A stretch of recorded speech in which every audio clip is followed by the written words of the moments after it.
Club of Rome. This think tank of Anglo-American financiers, scientists, economists, politicians, heads of state, and industrialists from 10 different countries, met in April 1968 at Rockefeller's private estate in Bellagio, Italy, at the request of Aurelio Peccei, the Italian industrialist who had close ties to Fiat and the Olivetti Corporation. He claimed to have solutions for world peace and prosperity, which could be accomplished through world government. The Club of Rome, COR, was established with a membership of 75 prominent scientists, industrialists, and economists from 25 countries, which along with the Bilderbergers, have become one of the most important foreign policy arms of the Roundtable group. Many of the core executives were drawn from NATO, and they have been able to formulate a lot of what NATO claims are its policies. Through Lord Carrington, they were able to split NATO into two factions, a left-wing political group, whose doctrine was formed on the basis of Peccei's book Human Quality, and its former military alliance. The first Club of Rome conference in the US was in 1969, where the American branch was organized as the American Association of the Club of Rome.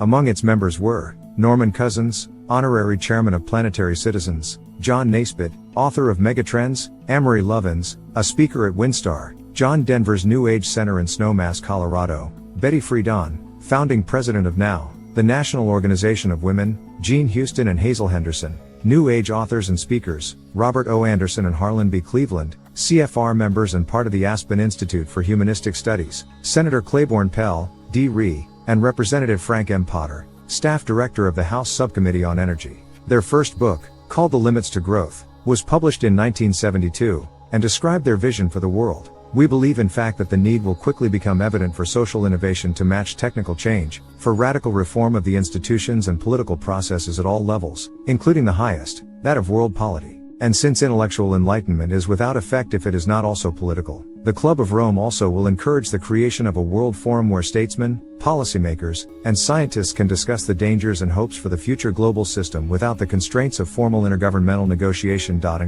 For the most part, the club, main office at 193 Rissener Landster, in Hamburg, Germany, functions as a research institute on economic, political, and social problems, and claim that there is no other viable alternative to the future survival of civilization than a new global community under a common leadership. Their website claims, the Club of Rome's mission is to act as a global catalyst of change that is free of any political, ideological or business interest. The Club of Rome contributes to the solution of what it calls the world problematique, the complex set of the most crucial problems political, social, economic, technological, environmental, psychological and cultural facing humanity. It does so taking a global, long-term and interdisciplinary perspective aware of the increasing interdependence of nations and the globalization of problems that pose predicaments beyond the capacity of individual countries. It almost sounds like the Club of Rome is the A-team of internationalist groups. Just like how the proposals suggested by the Bilderbergers seem to gain acceptance, we have to worry that the same thing will happen with the core. On September 17, 1973, they released a report called The Regionalized and Adaptive Model of the Global World System, which was prepared by directors Mihailo Mesarovic and Edward Pestel, part of the Strategy for Survival project, which revealed the club's goal of dividing the world into 10 political/economic regions, which have been equated to the 10 kingdoms of Bible prophecy, which would unite the entire world under a single form of government. These regions are North America, Western Europe, Eastern Europe, Japan, rest of developed world, Latin America, Middle East, rest of Africa, South and Southeast Asia, and China. The same plan was published in a Club of Rome book called Mankind at the Turning Point, which said, the solution of these crises can be developed only in a global context with full and explicit recognition of the emerging world system and on a long-term basis. This would necessitate, among other changes, a new world economic order and a global resources allocation system. In 1976, they published Rio, Reshaping the International Order, which called for a new international order, including an economic redistribution of wealth. Howard T. Odom, a marine biologist at the University of Florida, who is a member of the Club of Rome, was quoted in the August 1980 edition of Fusion magazine as saying, "It is necessary that the United States cut its population by 2/3 within the next 50 years."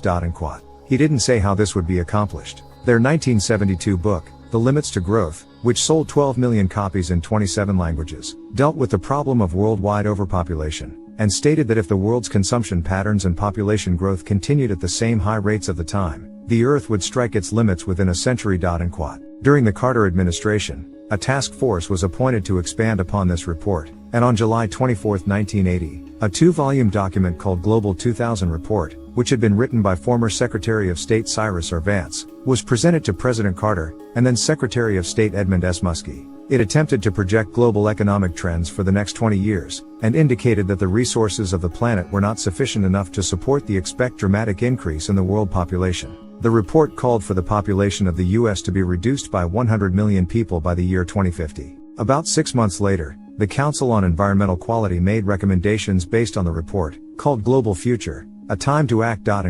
They suggested an aggressive program of population control which included sterilization, contraception and abortion. In August 1982, the Executive Intelligence Review published a report called Global 2000, Blueprint for Genocide, which said that the two aforementioned presidential reports are correctly understood as political statements of intent. The intent on the part of such policy centers as the Council on Foreign Relations, the Trilateral Commission, and the International Monetary Fund, to pursue policies that will result not only in the death of the 120 million cited in the reports, but in the death of upwards of 2 billion people by the year 2000. Peccei wrote, based on a report by core member Harlan Cleveland, U.S. Ambassador to NATO, who believed that third world countries should decide for themselves who should be eliminated, damaged by conflicting policies of 3 major countries and blocs, roughly patched up here and there. The existing international economic order is visibly coming apart at the seams. The prospect of the necessity of the recourse to triage deciding who must be saved is a very grim one indeed. But, if lamentably, events should come to such a pass, the right to make such decisions cannot be left to just a few nations because it would lend themselves to ominous power over life of the world's hungry.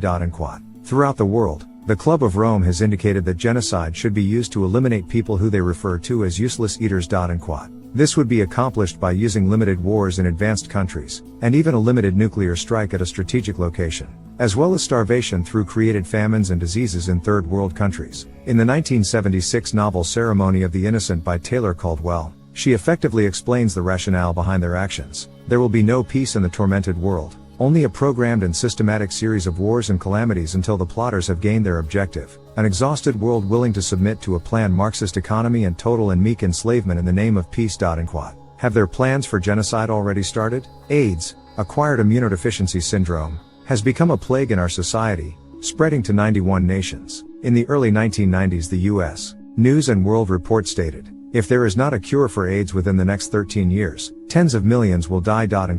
Even though there has been a lot of talk about AIDS awareness and prevention, the full danger of it has been covered up by the Center for Disease Control, and the media, which has increasingly shown its pro-homosexual bias. In 1969, at a House Appropriations hearing, the Defense Department's Biological Warfare Unit requested funds to develop, through genosplicing, a new disease that would be resistant to treatment, and break down a victim's immune system. They received $10 million, HB 15090, to produce a synthetic biological agent, an agent that does not naturally exist and for which no natural immunity could have been acquired. In the 1972 Bulletin of the UN's World Health Organization, WHO, Volume 47, page 251, it says, an attempt should be made to see if viruses can in fact exert selective effects on immune function.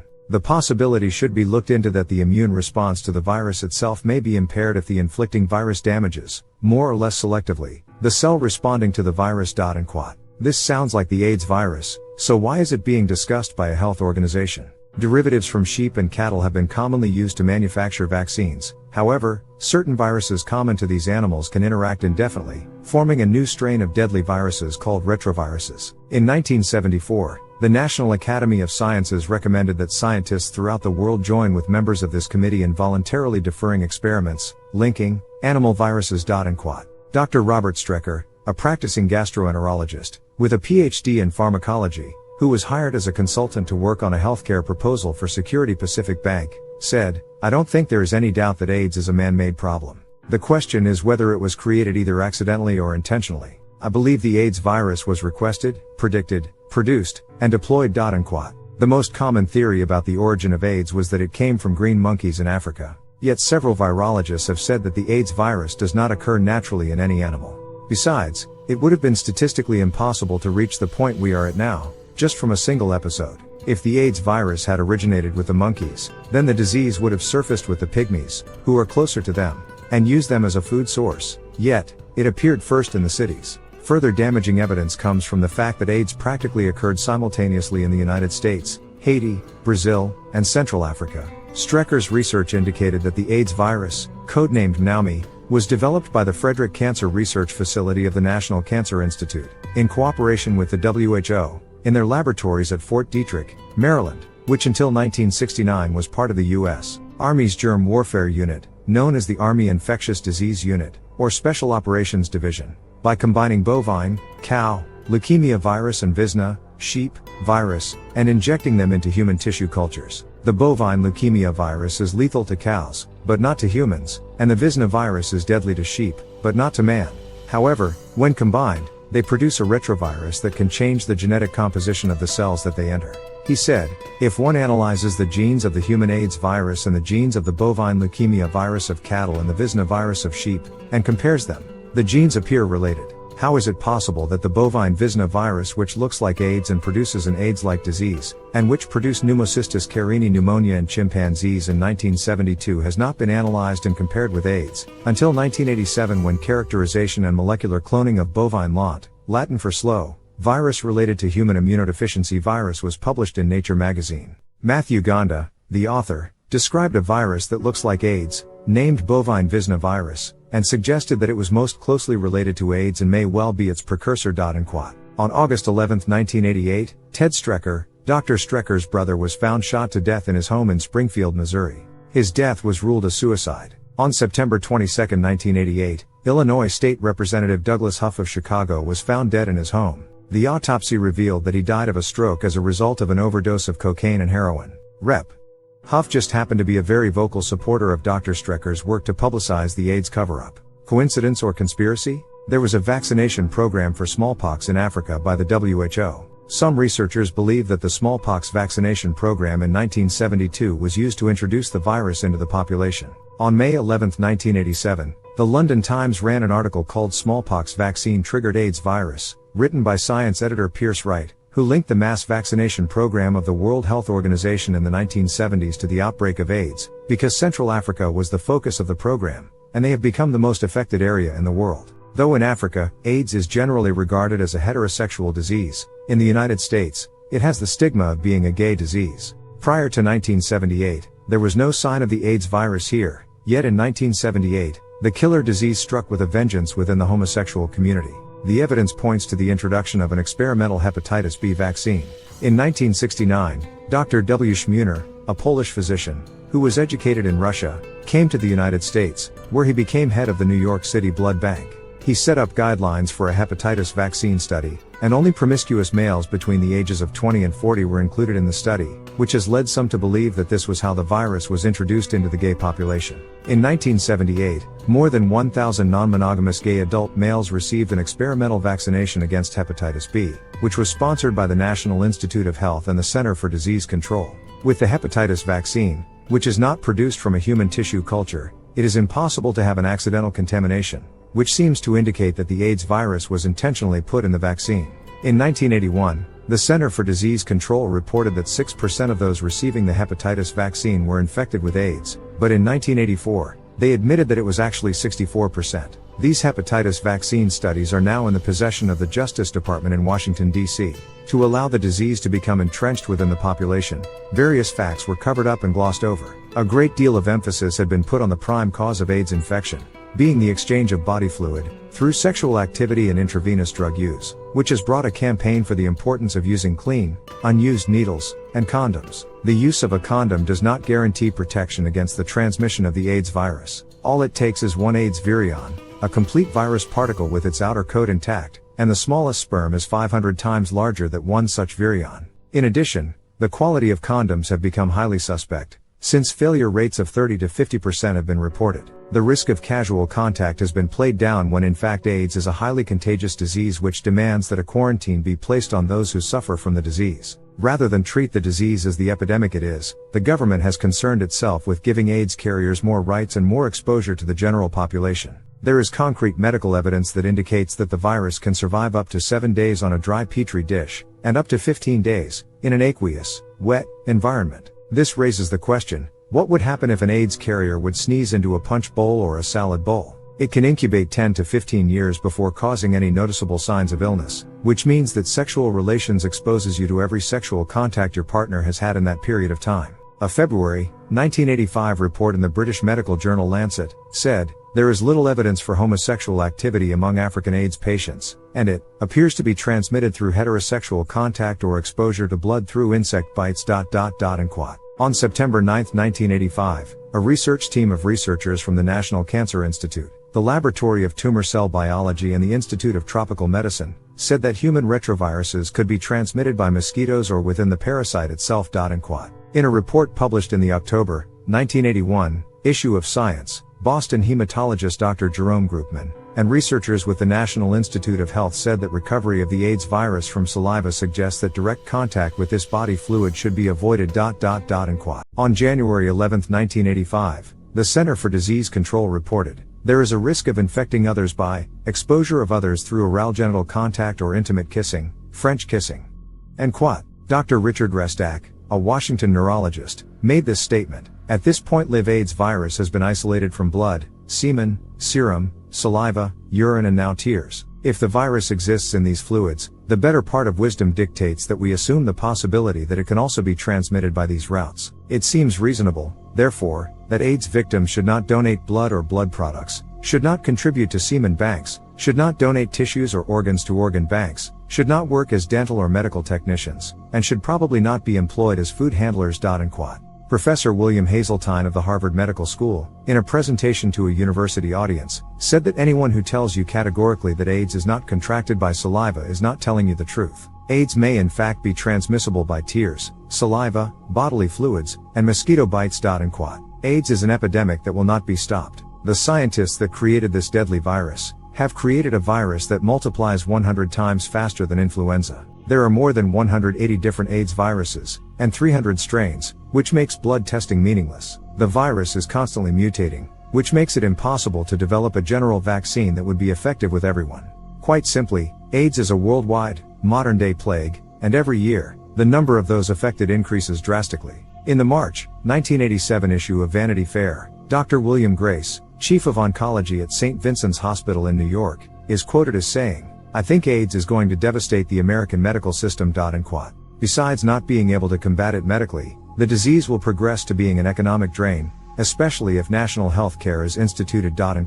If its purpose was to glean out the population, it certainly will be successful. It must be assumed that the progenitors of this disease must have a measure of protection to prevent themselves from being exposed. The elite have already segregated themselves from the general population by virtue of their position, so from that aspect, there is little risk from being contaminated. In the event of medical treatment, they have access to the best medical treatment that money can buy, and most likely possess a private, untainted blood supply. Somehow, I just can't help thinking, that when their goal of limits to the population have been reached, how will they end the scourge which they have placed upon the earth? Just as the saying goes, that a lawyer in court doesn't ask the witness a question that he doesn't already have the answer for, the same reasoning would seem to apply here, that the Illuminati would not unleash a disease that they didn't already have a cure for.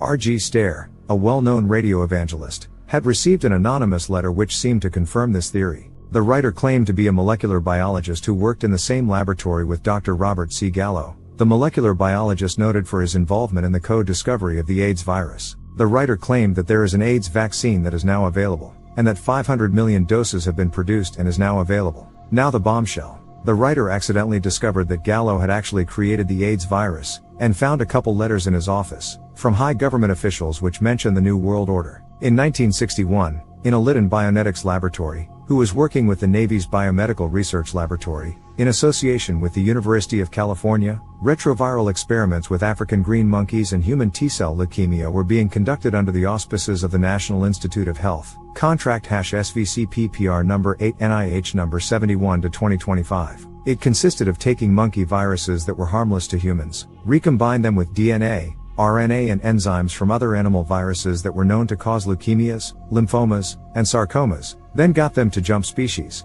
and cultured the new mutant viruses into human white blood cells in some studies, and in other studies human fetal tissues, which produced an immune system destroying, cancer-causing viruses for which no natural immunity could have been acquired, and no cure exists. The scientist who was directing the tests was Dr. Robert Gallo. In 1975, Gallo and 8 other scientists, working at the Bethesda Cancer Research Center in Maryland, had been working to modify the genetic structure of the virus so that it can be more easily transmitted. That same year, after Fort Detrick had become demilitarized, the newly established Frederick Cancer Research Facility was placed under the direction of the Bethesda Cancer Research Center, where Gallo was the director. One investigation revealed that in March 1976, a special federal government virus development program began producing the AIDS virus, and it was headed by Dr. Gallo and Dr. Novakotsky of the Ivanovsky Institute in Russia. Gallo would later be investigated and found guilty of scientific misconduct, but President Clinton pardoned him. In response to the charges that AIDS was developed as a military biological warfare weapon, in February 1987, Army Colonel David Huxall said, "Studies at Army laboratories have shown that the AIDS virus would be an extremely poor biological warfare agent." He later denied saying it. Whether AIDS is the vehicle of elimination that the Club of Rome has referred to, or a precursor, just like Gulf War syndrome, Ebola, and SARS, is undoubtedly open to speculation, even in light of all the questions raised. However, you can't deny how neatly this little piece of the puzzle fits into the entire picture of preparing the world for a one-world government.